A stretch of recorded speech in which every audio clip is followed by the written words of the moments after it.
আমার এত বড় সর্বনাশ হয়ে গেল। এই যে ভালো লাগতাছে। আরে মনসুর, আমরা প্রথমবার মালয়েশিয়াতে হানিমুন করতে, তুমি দেখছো কি সুন্দর দেশ, কি পরিষ্কার পরিচ্ছন্ন, আর দেখছো কত বড় বড় দালান কোঠা। হ্যাঁ আরে দেখতেছি সবাই যে কি ফর্সা পোলা মাইয়া, বাইরে ভাই কি যে ভালো লাগতাছে। আর তুমি এয়ারপোর্ট থেকে বেরোর পর থেকে আমার মরণ কাঁদা কিনতে যেতেছো, কি হইছে তোমার? আরে কানবো না, কি করব? বিমানের ড্রাইভার আমাদের সাথে বাটপারি করছে। সে তো একটা বাটপারি করে আমাদের কাছ থেকে ভাড়া বেশি দিছে। কি কইতাছো তুমি? বিমানের ড্রাইভার তোমার লগে বাটপারি করলো কেমনে? আর বিমান ভাড়াই বা বেশি নিল কেমনে? ও জুলেখা, তুমি না কিছুই বুঝো না। এই যে আমরা বিমানে করে যাচ্ছি, বিমানটা কি কোথাও থামতে দেখছো? কোথাও গ্যাস নিতে দেখছো? কোথাও তেল নিতে দেখছো? বিমান চলছে কিসে? বিমান চলছে হাওয়ায়। আর সে আমাদের কাছ থেকে বাটপারি কইরা তেলের কথা কইয়া গ্যাসের কথা কইয়া 50-60 হাজার টাকা নিচ্ছে। তাহলে কি সে বাটপারি করলো না আমাগুলোকে?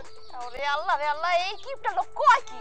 কোনো বিমান চালাইতে গ্যাস তেল এগুলো না লাগলে আরো বেশি কিছু লাগে, ওটা আরো বেশি দাম।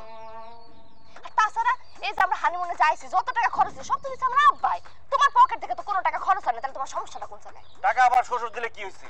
টাকাগুলো তো দিচ্ছি আবার হাত দিয়া। আরে প্লেন ভাড়া বাবদ এতগুলো টাকা দিচ্ছি, আমার পুরো শরীরটা জ্বলে যাইতেছে, আমার খুব কষ্ট হইতেছে। তোমার কত করে কইলাম তোমার আব্বা হানিমুন করার জন্য টাকা দিচ্ছে, চলো আমরা ফ্যান্টাস্টিক কিংডমে যাই। না, তোমার বিদেশেই আসতে হবে। আল্লাহ রে, কতগুলো টাকা খরচ হয়ে গেল। এই টাকাগুলো থাকলে আমি কত কি করতে পারতাম। একদম চুপ। এই না হানিমুন করতে আইছে আমার আব্বার টাকায়, তোমার টাকায় না। আমি না আইছি, আমি না মজা করবো, ঘুরবো ফিরবো, খামো দামো, যা মন চায় তা করবো। আমি যাও যে একটা গাড়ি লও, হোটেলে যাইতে হবে, একটা সুন্দর রুম লইতে হবে, আমার রেস্ট করো। গাওয়া সে গাড়ি লও আবার। এমনিতেই প্লেন ভাড়া বাবদ কতগুলি টাকা নষ্ট হয়েছে, এখন আবার গাড়ি নিয়ে হোটেলে যাই, এই বাবদ আরো টাকা খরচ হইব। আমার পক্ষে গাড়ি নেওয়া সম্ভব না। টাকা কি তোমার খরচ হবে? টাকা খরচ হবে তোমার আব্বার। তোমার আব্বা টাকা দিছে তাতে কি? টাকাগুলো তো খরচ হইতেছে আমার পকেট থেকে। আমার পকেট থেকে টাকা এইভাবে অপচয় আমি করতে পারবো না। আমি গাড়ি নিতে পারবো না। আল্লাহ রে, কেন যে এই কিপটার বাসা কিপটার আমি বিয়া করছিলাম। আচ্ছা ঠিক আছে, তোমার গাড়ি রং লাগবে না, তুমি বাস লও, যাও। বাস তো দূরের কথা, আমি একটা রিকশাও নিতে পারবো। এগুলো তুমি কি কইতাছো মনসুর? তাইলে আমরা হোটেলে যাবো কেমনে? কেন হাইটা যাবো? মনসুর, তোমার কি মাথাটা খারাপ হয়ে গেছে? এন থেকে হোটেল কম করে হলো 10 কিলোমিটার দূরে, এত পথ আমরা হাইটা যাবো কেমনে? দেশে থাকতে মনে হয় উইরা উইরা গেছো। দেশে থাকতে তো এর থেকে বেশি হাঁটছো। আমার বাড়ি থেকে তোমার বাড়ি তো 10 কিলোমিটার বেশি হইব। ঠিকই তো হাইটাইছো এখানে। মনসুর, দেশের হিসাব আর বিদেশের হিসাব কি এক? এক তো না। আর তাছাড়া দেখো, এতটা পথ জার্নি করে আসছি না, শরীরের মধ্যে কোনো বল শক্তি নাই, মনসুর হাঁটতে পারবো না। কি কইতেছো? শরীরে কোনো বল শক্তি পাইতেছো না? তাহলে তো আর বেশি করে হাঁটা দরকার, কারণ হাঁটলে শরীরে বল আসবে, শরীরে শক্তি আসবে। জানো না, পড়ো না এটি?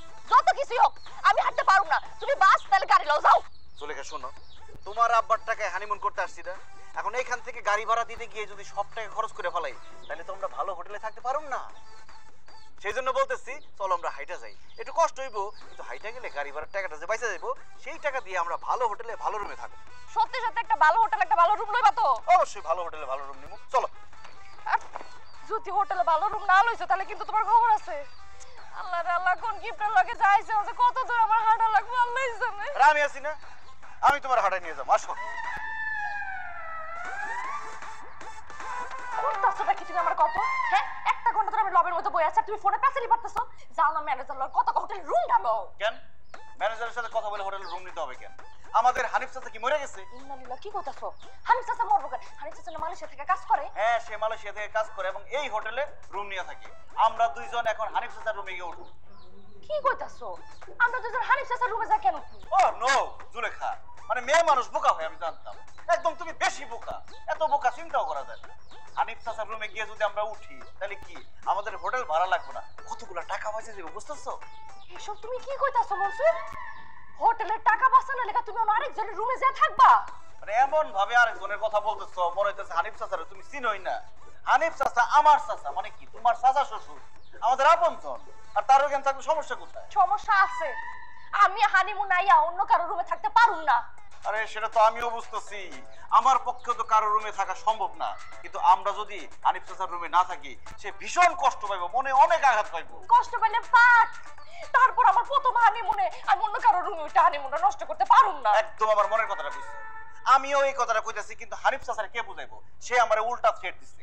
আমারে বলছে, তুই যদি তোর বউ নিয়ে আমার রুমে না উঠস, তাহলে তোরে আমি মালয়েশিয়ার মেয়ে ধরে বিয়ে করাই দিব। তুমি আসছো হানিমুনে, তোমার জামাইরে যদি আরেকটা মেয়ের লোক বিয়ে করে দেয় তুমি সহ্য করতে পারবা? সে তো সন্ত্রাসী, জ্বালা নামপাঙ্গের সন্ত্রাসী সে। কি কইতাছ এগুলা? তোমার চাচা তোমার লাগে এটা করতে পারবো? আরে হানিফ চাচার মাথা খুবই গরম, এই জন্য অল্প বয়সে তার চুল পেকে গেছে। যদি মাথা গরম হয়ে যায় সে চাচা ভাতিজা ছিলেন না, খুন খারাপি করে ফেলায়। তাছাড়া হানিফ চাচার রুমটা নিরিবিলি, সে তো রুমেই থাকে না। কি কইতাছ? সে রুমে থাকে না? মাঝে মাঝে বাইরে বাইরে ঘুরে বেড়ায়। সেই কথা আগে কইবা না, তাইলে আমার তার রুমে থাকতে কোনো সমস্যা নাই। তুমি তারে ফোন দেখো, আমরা এলাকা লবির মধ্যে খাড়িছে আছে তা আঙ্গুল লয়ে যাই। আরে ফোন দিয়া কই অবলাইছি, আমারে বলছে একটু অপেক্ষা করো, লোক পাঠাইছে, সে কাজে ব্যস্ত। ও তুই বসো না, আইসা পারবো যে কোনো সময়। আচ্ছা। এ মনসুর, এই 2টা ঘন্টা ধরে এনে বসে আছে, তোমার লোক নাকি পাঠাইবো? কই সেই লোক? আরে আইবো। আইবো আইবো তো কইতাছ 2 ঘন্টা ধরে। শুনো, 5 মিনিটের মধ্যে যদি তোমার লোক না আইছে, আমার 2 চোখ যেদিকে যাবে আমি কিন্তু যাবো গা। তুই চোখ যেদিকে যায় সেদিকে চলে যাবে। এটা কি বাংলাদেশ পাইছো? এটা বাংলাদেশ না, এটা মালয়েশিয়া। রাস্তা পার হইতে পুলিশের পারমিশন লাগে, পুলিশের পারমিশন ছাড়া রাস্তা পার হইলে ঠ্যাঙ্গানি দেবো তো ঠ্যাংটা ভেঙে ফেলাইবো। বানাবে অসভ্য কোথাকার। এ Mansur, yeah I Mansur, Zulekha I wife, Bangladesh come Australia. আরে মিয়া রাখেন, আমি বাংলাদেশি। ওহ, হানিফ চাচা পাঠাইছে, আসেন আমার সাথে। পিছন খানা। এই কেমন লাগতেছে রুম? আরে কি যে ভালো লাগতেছে, এত সুন্দর রুম। আর বিছানাটা দেখছো তুমি? কি নরম, পর্দাটি দেখছো? এই আমার যে কি ভালো লাগতেছে। আর এসে বাতাস দেখছো? আল্লাহ, পরানটা একদম জুড়ে গেছে গা মনসুর। থ্যাংক ইউ, শেষমেশ তুমি আমার একটা সুন্দর হোটেলে নিয়ে আসছো। এখন আর থ্যাংক ইউ দিয়ে লাভ নাই, তুমি তো আসতেই চাও নাই, জোর করে আনতে হইলো। এখন বুঝতে পারছো আমার হানিফ চাচা যে জানতেন কোন লোক না। বুঝছি। আর তুমি আমার জামাই, তুমি যদি জোর করে আমার অভিমান না ভাঙো তাহলে কে ভাঙাইবো কও? আচ্ছা শুনো না, সে বাইতে অনেক সময় খাই আইছি, অনেক ক্ষুধা লাগছে, তুমি যাও না, যাই আমাকে খাওনে। খাওন তার মানে আবার খরচ। ইস, দুনিয়াতে আল্লাহ কেন যে খাওয়ার সিস্টেমটা বানাইলো, মানুষের যদি কিছু খাইতে না হইতো তাহলে প্রত্যেকটা মানুষের কতগুলো টাকা বাঁচে যেত। মনসুর, এই বিদেশের মাটিটাও কি তুমি খাওন কিপটামি করবা? আরে ধুর, কি বলো জুলেখা তুমি? তুমি আমার একমাত্র ওয়াইফ, তোমার সাথে কি খাওয়া নিয়ে কিপটামি করা যায়? আচ্ছা ঠিক আছে, বসো, খাওয়ানোর ব্যবস্থা করতেছি।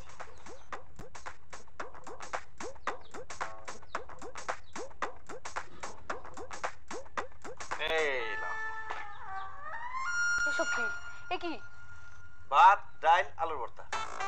মনসুর, এই ভাত ডাল আলু ভর্তা তোমার লাগেছে ঢুকলো কেমনে? হ্যাঁ, কোন ঢুকলো? দেশের থেকে ঢুকাইছি। আমি জানতাম বিদেশে যাওয়ার সাথে সাথে তুমি খাই খাই শুরু করে দিবা, খিদা লাগছে এইসব কইবা, টাকা খরচ হইব। এই জন্য আমি পাতিল থেকে ভাত, ডাল, আলুর ভর্তা লাগেজের মতো ঢুকাইছি। এখন পেট ভরে খাও, পেটটা ঠান্ডা করো। বিদেশে খাও না? আমি পাতিল থেকে ভাত, ডাল, আলুর ভর্তা লাগেজের মতো ঢুকাইছি। এখন পেট ভরে খাও, পেটটা ঠান্ডা করো। বিদেশে খাও না লেগে টাকা খরচ হইব দেখে তুমি দেশ থেকে ভাত ডাল ভর্তা লাগেছে করে লই আইছো? তুমি কি মানুষ না অন্য কিছু? আমি মানুষ না, খুশি রান খাও। অসম্ভব, এটা আমি কালকে বিকেলে রাঁধছিলাম, এটা তো আমি খান ওসা গন্ধ কইতাছে, এটা আমি খাইতার পরে এটা ফালো। আরে বাবা, পচা কোথায়, হালকা একটু গন্ধ হইছে, নাকে চাপ দিয়ে খায় ফেলো, পেটটা ভরে দেবো, পেট শান্তি দুনিয়া শান্তি। চুপ করো, এসব পচা খান যদি আমি নাকে চাপ দিয়ে খাইলে আমার পেটটা খারাপ করবো না? ইস, আমি এসে হানিমুনে, আমার যদি পেট খারাপ করে আমি কি ঘুরতে টুরতে পারবো, কিছু দেখতে পারবো? যাই ডলে যাও, এসব পচা খাবার আমি খাবো না।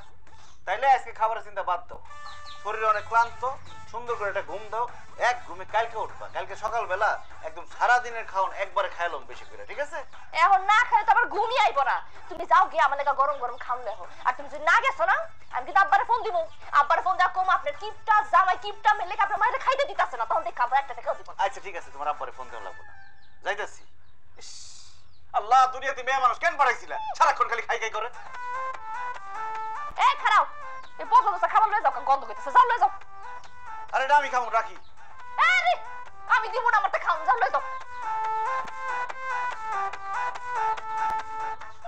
কিপটার করে কিপটা, তোর কিপটা আমি সুরাম খারা। দেশে বা বিদেশে তাতে কি যায় আসে, একই লেভেলের কিপটা থাকে সে। এত যে বলে তাও না গলে, পান থেকে খসে না চুন। হ্যালো, ফুড হাংরি, রাইস, ডাল, ভর্তা। ভাই কোনো সমস্যা নাই, আপনি বাংলায় বলেন, আমি বাংলাদেশি।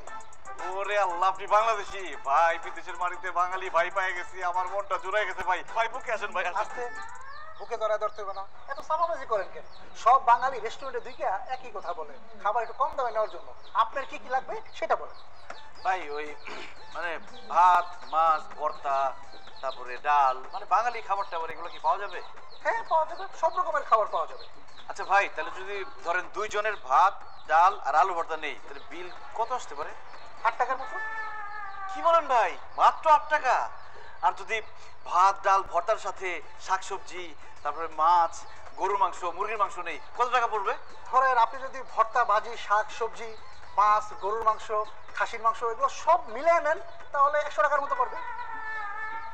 সব মিলে 100 টাকা? হ্যাঁ। তাহলে ভাই আপনি এক কাজ করেন মানে মাছ মাংস মুরগি খাসি যা যা আছে মিলাই টিলাই দুজনের পরিমাণে দিয়ে দেন। আমরা তো এমনিতে অনেক ভালো ভালো খাই অভ্যাস, ভর্তা টর্তা খুব একটা খাই না, তারপর ভর্তাও দিয়ে দিয়ে সমস্যা নেই। ঠিক আছে, আপনি তাহলে একটু ওয়েট করেন, আমি আসতেছি। আচ্ছা ভাই ঠিক আছে। ওরে আল্লাহ রে আল্লাহ, মালয়েশিয়ায় খাবারের দাম এত সস্তা! ইস, বাংলাদেশে খাবারের কত দাম! এক প্লেট গরুর মাংসের দাম আসে 200 টাকা, আর এখানে কত কিছু অর্ডার দিলাম মাত্র 100 টাকা দাম আসছে। ইস, মনটা চাইতেছে সারা জীবন মালয়েশিয়ায় থেকে যাই। এই যে ভাই আপনার ভর্তা ভাজি শাক সবজি দুজনের ভাত এবং মাছ মাংস সব আছে। আচ্ছা ভাই একটা কথা বলেন তো, এই বাঙালি খাবারই মালয়েশিয়াতে তো সস্তা কিভাবে? বাংলাদেশে তো অনেক দাম খাবারের। ধরো মিয়া, কে বলছে মালয়েশিয়াতে খাবারের দাম সস্তা? বাংলাদেশ থেকে মালয়েশিয়াতে খাবারের দাম ডাবল আর অনেক বেশি। হ্যাঁ মিয়া, কি ধরনের কথা বলেন? বাংলাদেশ থেকে মালয়েশিয়ায় খাবারের দাম কিভাবে বেশি হয়?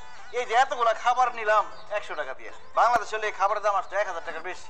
আরে ভাই, বাংলাদেশে যদি এই খাবারের দাম 1000 টাকা হয় তাহলে এখন তো কিনলে 2800 টাকা দিবে। এই ফাইজলামি করেন নাকি? আপনি না বললেন 100 টাকা? আরে ভাই 100 টাকা তো এই দেশি মানে মালয়েশিয়া, আর মালয়েশিয়ার 100 টাকা বাংলাদেশে 2800 টাকা। বললা কোন কি? তার মানে মালয়েশিয়া 100 টাকা, মানে আমি এখানে 250 টাকার খাবার কিনে ফেলেছি। জি ভাই আমি তো ভাবছি বাংলাদেশে 100 টাকা, আমি তো 100 রিঙ্গিত বুঝি নাই ভাই। আমি এত টাকার খাবার নেব না ভাই, খাবারটা ফেরত দেন। না না না ভাই, বিক্রি করা খাবার আমরা ফেরত নিই না। এই খাবার যেহেতু আপনি অর্ডার দিয়েছেন এখন আপনাকে এই খাবার নিতেই হবে। ভাই দেখেন আমার বউ অনেক কিপটা, সে যদি একবার শুনে যে আমি এত টাকার খাবার কিনছি আমার লাথি দিয়ে ঘর থেকে বাইর করে দিব, আমার সংসার ভেঙে দেবো ভাই। ভাই দেখেন আপনার পায়ে পড়ি, বাঙালি ভাই হয়ে বাঙালি ভাইয়ের এরকম বিপদে ফেলেন না ভাই। ফেরত দেন ভাই। পায়ে ধরতে হবে না, দাঁড়ান। সব খাবার ফেরত দিয়ে দিতে হবে তো ভাই সব খাবার ফেরত নিতে দেবো না। তাইলে? কাজ করেন, আমারে ভাত আলুর ভর্তা আর ডাল দেন, বাকিটা রেখে দেন। এতক্ষণ তো বলছেন ভাত ডাল আলু ভর্তা খান না, এখন আবার ভাত ডাল আলু ভর্তাই চাইতেছেন না? হ্যালো, 8 টাকা দেন। জি ভাইয়া 8 টাকা দেন। 8 টাকা বলেন কেন? 8 রিঙ্গিত বলতে পারেন না? বেদল তো আপনি লাগাইছেন ভাইয়া।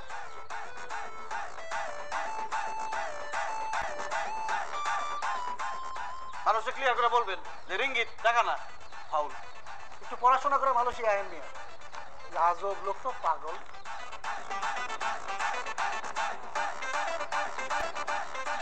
সুলেখা তোমার জন্য খাবার নিয়ে আসছি। তোমার এতক্ষণ লাগলো খাবার আনতে? আমি গোসল টোসল করে কনফ্রেশে বসে আছি, পেটের মধ্যে ইন্দু ধরে আছে খিদায়। আরে আমি মালয়েশিয়া সব থেকে চিনি নাকি, খুঁজা বাইর করলাম একটা ভালো রেস্টুরেন্ট, সেখান থেকে খাবার নিয়ে আসলাম। তুমি আমার এখানে রেস্টুরেন্ট থেকে খাবার নিয়ে আসছো? অবশ্যই, তুমি না বললা যে গরম গরম খাবার খাইবা, এই জন্য গরম গরম খাবার নিয়ে আসছি। এই তো কি নিয়ে আইছো? এই কি? আলুর ভর্তা আলু ভর্তা? ডাল আর এই ভাত, গরম ভাত। এ কি? তুমি না আমারে বললা রেস্টুরেন্ট থেকে খাবার নিয়ে আসছো? এগুলো তো দেখে আগের খাবারই, ভাত ডাল আর আলু ভর্তা। হ্যাঁ আমি রেস্টুরেন্ট থেকে ভাত ডাল আলুর ভর্তা নিয়ে আসছি। আমি একটা বাঙালি রেস্টুরেন্ট পাইছি, তারা বললো আজকে স্পেশাল ভাত ডাল আর আলুর ভর্তা বানানো হয়েছে, এই জন্য এখান থেকে গরম গরম কিনে নিয়ে আসলাম। ওরে কিপটা করে কিপটা, তুই আমার লাগে স্পেশাল খাওয়া লইছস না ভাত ডাল আলু ভর্তা? তুই দেশেও আমার ভাত ডাল আলু ভর্তা খাওয়াস, তুই বিদেশেও আমার ভাত ডাল আলু ভর্তা খাবি? তোর আলু ভর্তার ডাল আজকে আমি খাবো না, আমি তোর মাথা খাবো। কি কর? তুই ওমা এত কিপটা করে সুলেখা! কিছু না চাচা, এমনি। আসসালামু আলাইকুম চাচা, আপনি রুমে? তোমার রুম মানে? এটা তো আমার রুম, তোমাকে তো আমি দয়া করে থাকতে দিচ্ছি। দয়া করে থাকতে দিচ্ছেন মানে? মনসুর তো আমার বলছে আপনি নাকি জোর করছেন দেখে আমার এখানে নিয়ে আসছে। আর থাকতে দিচ্ছেন ভালো কথা, তা আপনি আসছেন কেন এখানে? আমি আসছি মানে আমার রুমে তো আমি থাকতে এসেছি। মনসুর উনি সব কি বলতেছে? তুমি না আমারে বলছো হানিফ চাচা এই রুমের মধ্যে থাকে না? দিনে থাকে না কিন্তু রাতে থাকে, ঘর ছাড়া কই যাইব? হ্যাঁ, আমার রুম থেকে আমি কোথায় গিয়ে ঘুমাবো? আমি কিন্তু ঘুমাইতে এসেছি। তুমি সব কি বলতেছে মনসুর? হানিমুনে এসে কেউ আমাদের অন্য একটা লোকের সাথে রুম শেয়ার করে থাকতে হবে? সুলেখা একটু কষ্ট করে অ্যাডজাস্ট করে নাও, টাকাটা তো বাইসে যাইব। ওরে আল্লাহ রে, আল্লাহ কিপটা করে কিপটা। সুলেখা জুলেখা আল্লাহ জুলেখা অজ্ঞান হয়ে গেছে জুলেখা আল্লাহ জুলেখা অজ্ঞান হয়ে গেছে কি যে ভালো হয়েছে চাচা আমার বউ অজ্ঞান হয়ে গেছে এই কি কষ্ট না কষ্ট তুই অজ্ঞান হয়ে গেছে বউটা আর তুই কেতেছিস ভালো হইছে আরে অজ্ঞান হয়ে গেছে দেখে তো চুপচাপ পড়ে রইছে যদি অজ্ঞান না হইতো তাহলে কইতো আরেকটা রুম নাও রুমটা নেওয়া মানে তো খরচ কোনো খরচ হলো না আমার পকেটের টাকা পকেটে রয়ে গেল আরে দূর উঠা বউরে উঠা ডাক্তারের কাছে নিতে হইব ডাক্তারের কাছে নিতে হইব না পেটে যে পরিমাণ খিদা একটু পরে যখন পেটে মুসার দিব এমনি ঘুমেতে উড়ে দেবো কা ডাক্তারের কাছে নিলে হুদাই খরচ হইব তোর বাপের স্বভাবই পাইছস রে এত কিপটার কিপটা হইছস তুই তো বাপের স্বভাব চাচার স্বভাব তো এক আপনি মনে হয় খুব ভালো আপনি তো স্বাস্থ্য টাস্থ্য মনে হয় আগে থেকে ভালো হয়েছে না হ ও তো সব পাইয়ে গেছে গা যেই করে আসলে লাগে পাকা কি করবো চিন্তা চিন্তা পাইয়ে গেছে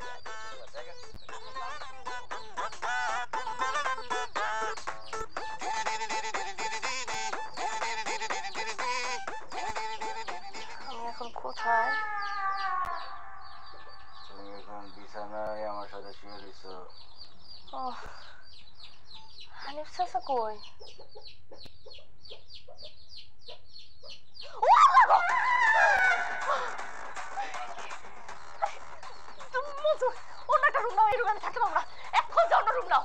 আরে রাত্রেবেলা আমি রুম পাবো কোথায় রুম তো দূরের কথা কোনো বারান্দাও পাবো না ঘুমাও তো এত কথা আমি জানি না, আমি এই রুমে থাকবো না, বাস পাই না। এত রাত্রেবেলা পাগলামি করো না তো অন্য রুম এখন কোথায় পাবো অন্য রুম নিতে গেলে অনেক টাকা খরচ এত টাকা আমি দিতে পারবো না এত টাকা দিতে গেলে আমি হার্ট অ্যাটাক করে মরে যাবো আরে হানিমুন করতে এসে তোমার জামাই হার্ট অ্যাটাক করবো তুমি বিধবা হইবা এটা কি তুমি মাইনা নিতে পারবা না না না না, এটা আমি কোনোভাবে মাইনে নিতে পারবো না। কিন্তু মনসুর, আমরা তো হানিমুনে আসছি প্রেম করতে, রোমান্স করতে, মিষ্টি মিষ্টি কথা বলতে, তাই না? কিন্তু উনি যদি এভাবে পাশে শুয়ে থাকে তাহলে আমি তোমার সাথে প্রেম কিভাবে করবো মনসুর? মিষ্টি মিষ্টি কথা কিভাবে বলবো, ভালোবাসবো কিভাবে আমি তোমাকে?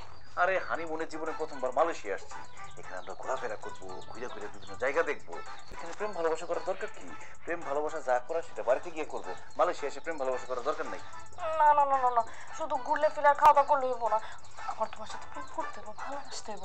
আচ্ছা তুমি একটা রুম নাও, দরকার পড়লে টাকা আমি তোমার দিতেছি। কি বলতেছো টাকা তুমি দিবা তাইলে এই হোটেলের টাকাটা আমার দাও আমি এই মাছ বরাবর একটা পর্দা ঝুলাই দিই তাইলে চাচার থেকে আমরা আলাদা হয়ে গেলাম তোমার মনে হইব আমরা আলাদা রুমে আছি ওরে আল্লাহ রে, কি কইতেছে এগুলা? এগুলো চাদর কেন?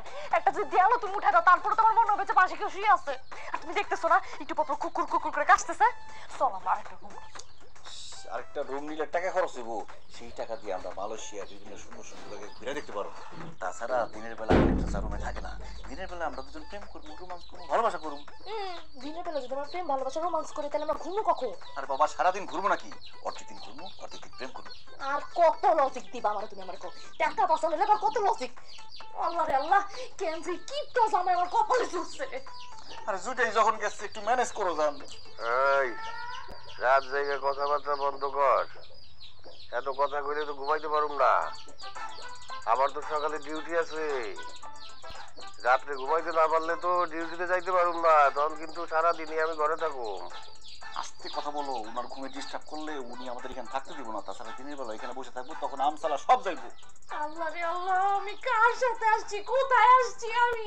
তোমার জামাইয়ের সাথে আসছো মালয়েশিয়া আসছো হানিমুন করতে আসছো ঘুম থেকে উঠে এটা ভুলে গেছো কসুর হানিমুন এটা?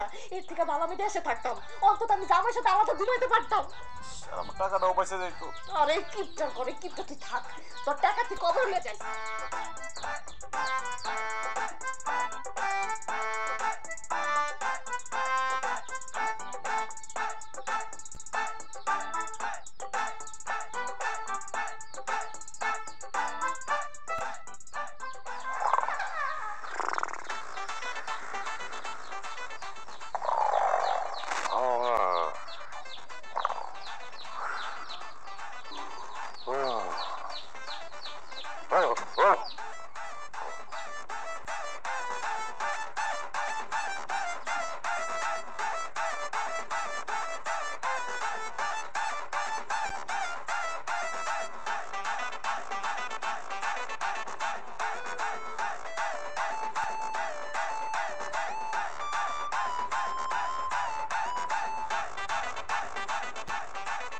এক্সকিউজ মি, এই তুই মনসুর না?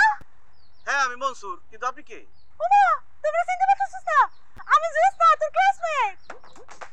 জোসনা আমার ক্লাসমেট আচ্ছা আপনার সাথে আমি কোন স্কুলে পড়ছি বলেন তো? আল্লাহ মনসুর তুই ভুলে গেছস তুই আর আমি একসাথে খাতারগাঁও হাই স্কুলে পড়ছি এবার চিনছস খাদেরগাঁও হাই স্কুল? না এখনো চিনতে পারতেছি না। ও কি আমার বাড়ি হাড়িভাঙ্গা আমি মফিসারের মাইয়া জোসনা এইবার চিনছস এইবারও চিনতেছি না আর ববির স্যারেও চিনতেছি না। আরে কি করছ তুই আমারে চিনতে পারতেছস না আমি আগে যে মোড়া ছিলাম ভাই তুই মোড়াই আছি তুই আমারে চিনতে পারতেছস না কেন আরে আপনার তো আমি কোনোদিন দেখিই নাই, চিনবো কই থেকে? ডিস্টার্ব করেন না তো, যান অন্যদিকে যান। আল্লাহ কি কই আমারে নাকি কোনোদিন দেখাই নাই আচ্ছা আপনি কি ওর বউ জি আমি মনসুরের ওয়াইফ। ও তাহলে তো আপনি আমার ভাবি ভাবি বিশ্বাস করেন আমি আর মনসুর একই স্কুলে পড়তাম ও তো আমারে ভালো করে চিনতো এখন কেন যে কইতেছে চিনতেছে না আমি বুঝতেছি না আচ্ছা ভাবি ওর স্মৃতি শক্তি নষ্ট হয়ে গেছে আলা আবার কি কইতাছেন এগুলা? না না না স্মৃতি শক্তি নষ্ট হবে কেন? সব ঠিক আছে। আচ্ছা এত কইরা যেহেতু কইতেছে একটু ঠিক করে চাই দাও না চিনো কিনা। দেখছি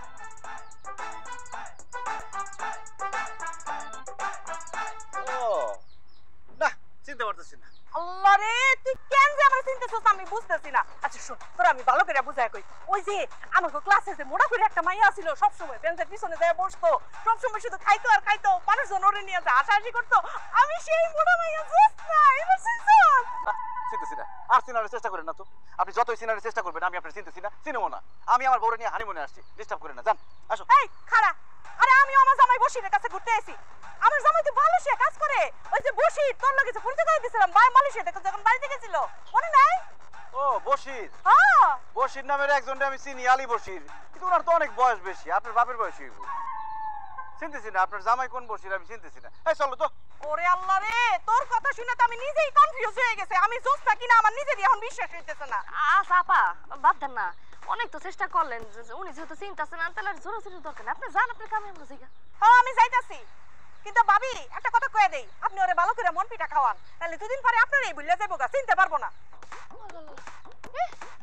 এই কি কয়ে গেল কি কয়ে গেল? হ্যাঁ এই তুমি কি আসলে তারে চিনতে পারো নাই? আরে ওর নাচের আর কি আছে, দোস্তা ওর প্রথম থেকে আমি চিনা বলাইছি। আমার ক্লাসে পড়তো, একসাথে পড়তাম, সারাদিন খাই খাই খাই খাই করতো, পিছনে সিটে বসে বসে খালি খাইতো আর স্যারের বকা খাইতো। ও আল্লাহ তাহলে তো তুমি তারে চিনছই তারে কইলা কে লাগা তারে চিনো না?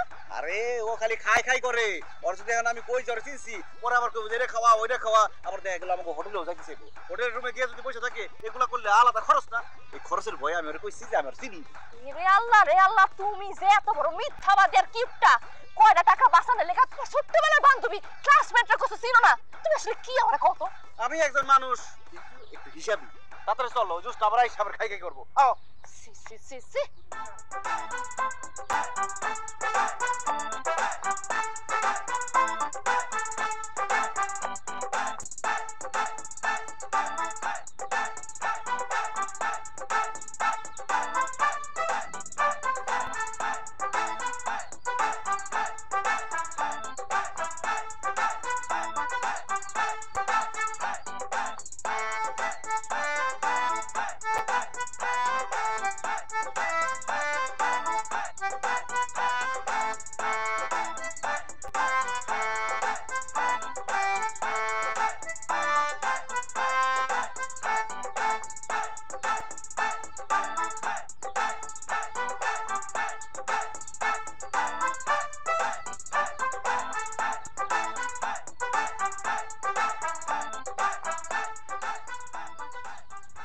মনসুর অনেক তো ঘুরছি আর ভালো লাগতেছে না ক্ষুধা লাগছে আমার লাগে খাওয়ানোর ব্যবস্থা করো। আরে এই পার্কের মধ্যে আমি খাওয়ানোর ব্যবস্থা করতে করবো? ঘুরতে আসছো ঘুরো, হোটেলে যাইয়া তারপরে খাবো না। কি কইতাছো তুমি জানো না ক্ষুধা লাগলে আমার সহ্য হয় না আমার খাইতে হয় তুমি এখন খাওয়ানোর ব্যবস্থা করো কইতে করবো আমি জানি না আমার ব্যবস্থা করো যাও। আরে আসো কোত্থেকে ব্যবস্থা করবো না, তোমার খাওয়ার ব্যবস্থা হয়ে গেছে। হ্যাঁ আসো দোস্তা, দোস্ত কেমন আছস? কি করতেছস তুই? কি রে তুই একটু আগে আমার চিনতে পারছ নাই এখন তুই আমার জিজ্ঞাসা আমি কেমন আছি ঘটনা কি আমি তো তোর সাথে মজা করছি, আমি তোর ঠিকই চিনছি কিন্তু না চিনার অ্যাক্টিং করছি। তুই তো জানো ছোটবেলা থেকে আমি একটু দুষ্টু। তুই তো দুষ্ট না আমি তো জানি তুই কিপটা আছিলি আরে বোকা, আগে কিপটা ছিলাম কিন্তু এখন দুষ্ট হয়ে গেছি। এর পরে বাদ দে তো, এখন ক তোর বাড়ির সবাই কেমন আছে? চাচা চাচি তোর জামাই সব ভালো আছে তো? ভালো আছে আরে ভালো তো থাকতেই হইব, আমি সব সময় তোর বাড়ির লিগা তোর বাড়ির মানুষের লিগা তোর লিগা সবসময় দোয়া করি মন থেকে। যাই হোক খাওয়ার অভ্যাসটা এখনো তোর গেল না, এত বড় একটা পিজা একলা একলা টানতে পারবি? জানতে পারবি মানে মানে এত বড় একটা পিজ্জা তুই একা একা খাইতে পারবি? আরে এরকম 4-5টা পিজা আমি এক বসে খাইলাই এনা পাই না দেখে আমি একটাই খাইতেছি কষ্ট কইরা। আচ্ছা শোন, আমার বউ তোর সাথে একটা ছবি তুলতে চাইছে। ধর তুই আর আমার বউ দুজনে মিলে পিজ্জা খাইতেছস, এরকম একটা অভিনয় করবি, আমি দূর থেকে ছবিটা তুলুম। আচ্ছা বসো। এই চুপ করো। কি আমি তোমারে কইছি আমার কি দাঁড়াচ্ছে আমার খাও নাই না তো? আমি কোন কইছি ছবি তুলমু? আরে খাইতে খাইতে ছবি তোলার অ্যাক্টিং করবা, আসো। পারুম না আমি অন্য মাসে খাওন খাবো না, তুমি যাও লাগে খাওন যাও। আরে অন্য মানুষ কই দেখলা? সে আমার বন্ধু, আমার দোস্ত, নিজেদের মানুষ, এর খাবার খেলে সমস্যা নেই। আসো খাও তো। আরে খাবো না কইছি না, খাও। তুমি যে কিপটামি করো না, তোমার কিপটামি আজকে আমি শিক্ষা দিতেছি। খাও আপা, সে কিন্তু আপনার সিনে, কিন্তু তারপর না সিনার ভান করছে কি লেগে জানেন? কে লেগা? আপনার যদি সিনে তাহলে তো আপনি কইবেন দোস্ত চল একটু জায়গাটা ঘুরে দেখি, একটু আমার খাওয়া, একটু তোকে হোটেলে নিয়ে যা, অত টাকা খরচ হইব। এই কিপটা টাকা যাতে খরচ না হয় এর লেগে কইছে আপনার সিনে না। ওরে আল্লাহ, তাই? হ্যাঁ আপা তাই। আর এখন আপনি তার বন্ধু, আপনার সিনে এগুলা কেন বলতেছে জানেন? কেন? এই যে আপনি এখানে বসে খাইতেছেন এই খাওয়ানোর লোভে। আপনার সাথে যদি আমি খাই তাহলে তো তার টাকাটা খরচ হইতেছে না, ফ্রি আমি খাইতে পারতাছি। শুধুমাত্র এই জন্য আপনার সিনে। দোস্ত তুই ওর কথা একদম বিশ্বাস করিস না, মিছা কথা কইতাছিস। চুপ!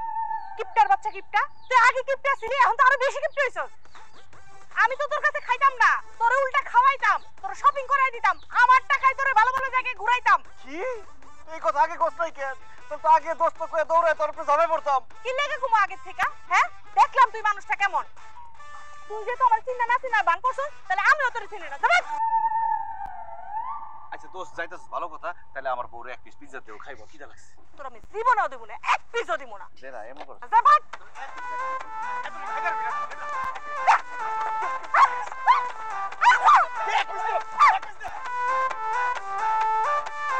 বিদেশের একটা জিনিস আমার খুব ভালো লাগে, দিনেও ফকফকা রাইতেও ফকফকা।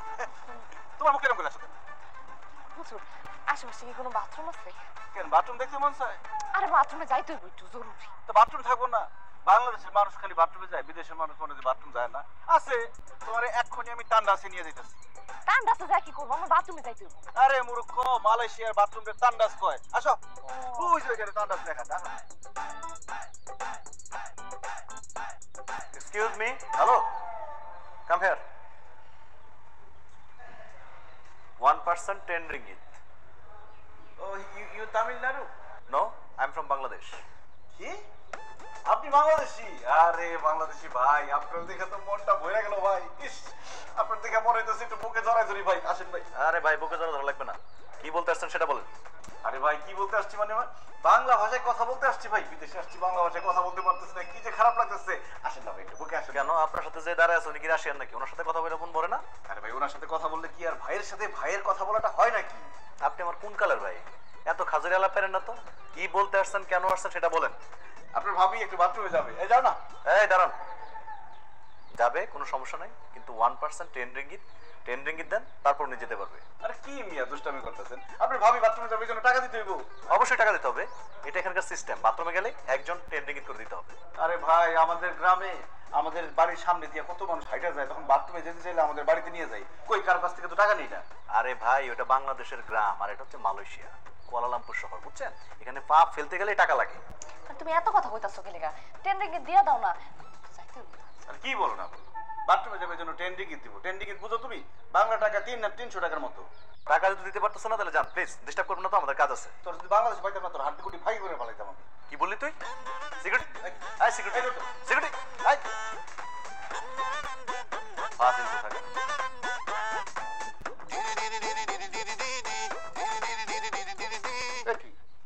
তুমি এখনো বসে রয়েছো কেন? যাও রান্না করতে। আজ বড়লিগুনের 5 নং ওয়ার্ড বিএনপি কর্তৃক আয়োজিত আজকের এই সভায় সভাপতিত্ব করছেন মাইনুল ভাই এবং প্রধান অতিথি হিসেবে উপস্থিত আছেন গৌরলি ইউনিয়নবাসীর সুপরিচিত মুখ, আমাদের প্রিয় মানুষ, প্রিয় ব্যক্তি, যিনি গৌরলি ইউনিয়ন বিএনপির রাজনীতিকে ত্বরান্বিত করার লক্ষ্যে নিরলসভাবে দিনরাত পরিশ্রম করে যাচ্ছেন। কালীগঞ্জ উপজেলা বিএনপির সম্মানিত যুগ্ম আহ্বায়ক এবং গৌরলি ইউনিয়ন বিএনপির সম্মানিত সদস্য সচিব জনাব আবুল হাসান মুস্তাফা সহ বিশেষ অতিথি হিসেবে উপস্থিত আছেন মফিজুল ভাই, আমাদের শহীদুল ভাই আছেন, রানাবাড়ি ইউনিয়নের মিজান ভাই থেকে শুরু করে মঞ্চের সামনে যারা উপস্থিত আছেন, নন্দিত মায়ের গর্বিত সন্তানেরা, সকলকে জানাই বাংলাদেশ জাতীয় দল কালীগঞ্জ উপজেলা শাখার পক্ষ থেকে শুভেচ্ছা এবং অভিনন্দন। আসসালামু আলাইকুম এবং সংগ্রামী সাথী বন্ধুগণ, ইতিমধ্যে পূর্ববর্তী বক্তাগণ যেসব বিষয়ে আলোচনা করে গেছেন, আমি কালীগঞ্জ উপজেলা ছাত্র দলের একজন সদস্য হিসাবে আপনাদের সাথে শুধু এটুকু কথা বলতে চাই যে আমরা টানা 16-17 বছর খুব একটি ক্লান্তিকাল সময় অতিক্রম করেছি। এটি নিঃসন্দেহে প্রত্যেকের আমাদের জানা আছে যে এই সময়ে শুধু আমরা যারা বিরোধী দলে ছিলাম, আমরা যারা বিএনপি করেছি, তারাই শুধু লাঞ্ছিত বঞ্চিত হইনি। আমাদের পাশাপাশি জনসাধারণ যে সাধারণ মানুষ আছে তারাও কিন্তু বিভিন্নভাবে লাঞ্ছিত হয়েছে, বঞ্চিত হয়েছে। তারাও কিন্তু গত ফ্যাসিস্ট সরকারের বিরুদ্ধে কোনো কথা বললে বা সত্য কথা বললে তারাও কিন্তু লাঞ্ছিত বঞ্চিত হয়েছে। আমরা দীর্ঘ আন্দোলন সংগ্রামের পর, ছাত্র জনতার আন্দোলন সংগ্রামের পর আমরা ফ্যাসিস্ট মুক্ত একটি বাংলাদেশে বসবাস করছি। কিন্তু আজকেও কি এখন পর্যন্ত কি একটি বছর পার হয়ে গেল, আজ পর্যন্ত কি আমরা ফ্যাসিস্ট মুক্ত হতে পেরেছি? প্রত্যেকেই আপনারা বলবেন আসলে কিন্তু না। এক ফ্যাসিস্ট চলে গেছে, তাতে কি নতুন ফ্যাসিস্টের জন্ম হয়েছে, আবির্ভাব হয়েছে। তারা বিভিন্নভাবে বিভিন্ন কলাকৌশল করে, বিভিন্ন ধর্মের দোহাই দিয়ে তারা কিন্তু প্রচার প্রচারণা চালাচ্ছে, এটি অব্যাহত রেখেছে। তারা বলে ইসলাম কায়েম করবে। আসলে ভাই, নবী করিম সাল্লাল্লাহু আলাইহি ওয়াসাল্লামের জীবন আদর্শ যদি আমরা তাকাই, প্রত্যেকটা নবী রাসূলের যদি জীবন আদর্শ তাকাই, তারা মানুষকে মিথ্যাচার করে কখনো ইসলামের দিকে টানেনি, টানছিল কি? না। আসলে নামাজ পড়লেই কি সে মুসলমান হয়ে গেল? তাও কিন্তু না। এখানে অনেক মুরব্বী আসলে আমি বলবো, তাদের সাথে অ্যাড করবো যে নামাজ পড়লেই হবে না, নামাজ পড়া অবস্থায় 17 ধরনের ব্যক্তি জাহান্নামে যাবে। শুধু নামাজ পড়লেই হবে, ইসলামের দাওয়াত দিলেই হবে। আমার নীতি নৈতিকতা চিন্তা, ইসলামের প্রথম কাজটা কি? ইসলামের প্রথম কাজটা হচ্ছে নিজে পরিশুদ্ধ হওয়া। আমার নিজেকে আগে পরিশুদ্ধ হতে হবে, তারপর কি করতে হবে? আমার পরিবারকে ইসলামমুখী করতে হবে। তারপর কি হবে? আমি যখন নিজে পরিশুদ্ধ হলাম, আমার পরিবার যখন নিজে পরিশুদ্ধ হলো, তারপর আমার আত্মীয় স্বজন যারা আছে তাদেরকে পরিশুদ্ধ করতে হবে, ইসলামে নিয়ে আসতে হবে। তারপর আমার সমাজে কি করবো? আমরা ইসলামকে ছড়িয়ে দেবো। কিন্তু এরা কি করতেছে? নিজে ইসলাম মানে না, নিজের বংশোয়া ইসলাম মানে না, নিজের বেড়া গাঁজা কর, ডাল কর, মদ কর ঘুরে বেড়াচ্ছে, অথচ এরা সমাজে আসতেছে ইসলাম প্রচার করার জন্য। এটি কিন্তু এদের মূল উদ্দেশ্য না। আপনাদের জানতে হবে, বুঝতে হবে। আপনারা প্রত্যেকেই সচেতন নাগরিক, আপনাদেরকে বুঝতে হবে এটি কিন্তু তাদের মূল উদ্দেশ্য নয়। এরা 71 সালে কি করেছিল? মা বোনের ইজ্জত লুণ্ঠন করেছিল। আর এই 24 এবং 25 সালে এসে এরা মানুষের ঈমান নষ্ট করতেছে, লুট করতেছে। এখান থেকে আমাদেরকে সজাগ এবং সচেতন হতে হবে। আমি ছাত্র দলের পক্ষ থেকে আপনাদেরকে এটুকু কথা বলতে চাই, আপনাদের দোয়ায় আল্লাহর রহমতে আমি 72টি ওয়ার্ড, কালীগঞ্জ উপজেলা 72টি ওয়ার্ডে গিয়েছি, প্রত্যেকটি ওয়ার্ডে নেতৃত্ব দিয়েছি, কথাবার্তা বলেছি। প্রত্যেকটি ওয়ার্ডে আল্লাহ চায় জনগণের সাথে মিশে আমাদের ছাত্র দলকে এগিয়ে নেওয়ার জন্য যা যা করার দরকার, আমাদের অধ্যক্ষ আসিফুল হক গুরু মহোদয়ের নির্দেশে আমাদের ছাত্রদল সর্বানুষ্ঠানভাবে কালীগঞ্জ উপজেলায় ছড়িয়ে ছিটিয়ে আছে। তো আপনাদেরকে এটুকু আশ্বস্ত করতে চাই আজকের এই মত বিনিময় সভা থেকে, যে আপনারা কাউকে প্রতিপক্ষ না ভেবে, কাউকে প্রতিপক্ষ ভাবলে তারা কিন্তু আগায় যাবে। কোনো নাম বলার দরকার নেই, কাউকে আমরা প্রতিপক্ষ না ভেবে আমরা প্রত্যেকটি বিএনপির কর্মী, আমরা প্রত্যেকটি বিএনপির একজন সাধারণ নগণ্য কর্মী হিসেবে আমরা জনগণের কাতারে মিশি। আমাদের উচিত হবে জনগণকে শহীদ জিয়ার আদর্শ, দেশনেত্রী বেগম খালেদা জিয়ার আদর্শ এবং আমাদের আগামী দিনের আগামীর রাষ্ট্রনায়ক, আগামীর বাংলাদেশ জনাব তারেক রহমান যে মেসেজগুলো দিচ্ছে, এই মেসেজগুলো জনসাধারণের কাছে পৌঁছে দেওয়া। আপনারা কেন বিএনপিকে ভোট দেবেন? বিএনপি আগামী রাষ্ট্র ক্ষমতায় আসলে কি কি করবে? আমাদের যে 31 দফা আছে রাষ্ট্র মেরামতের, সেই 31 দফায় কিন্তু আগামীর বাংলাদেশ কেমন হবে, আগামীর বাংলাদেশ সাম্য এবং মানবিক বাংলাদেশ নির্মাণের যে বিএনপি যে অগ্রগতি এবং অগ্রযাত্রায় যে কাজ করতেছে, সেই দিকগুলো আমাদেরকে জনগণের সামনে তুলে ধরতে হবে। একটু আগে ভাই বলেছেন, ভাইয়ের কথা আমি শেয়ার করি, ভাই বলেছেন আমরা কোনো ভাই মানি না। হ্যাঁ, কোনো ভাই মানি না, আমরা মানি কি? দানের শীষ। কিন্তু ভাই, দানের শীষ মানতে গেলেও তো কোনো না কোনো ভাইয়ের নির্দেশে, কোনো না কোনো ভাইয়ের মাধ্যমে আমাদেরকে জনসাধারণের কাছে যেতে হবে। আমি এটুকু কথা বলতে চাই, আমরা ভাই মানি না, এটা সত্য কথা।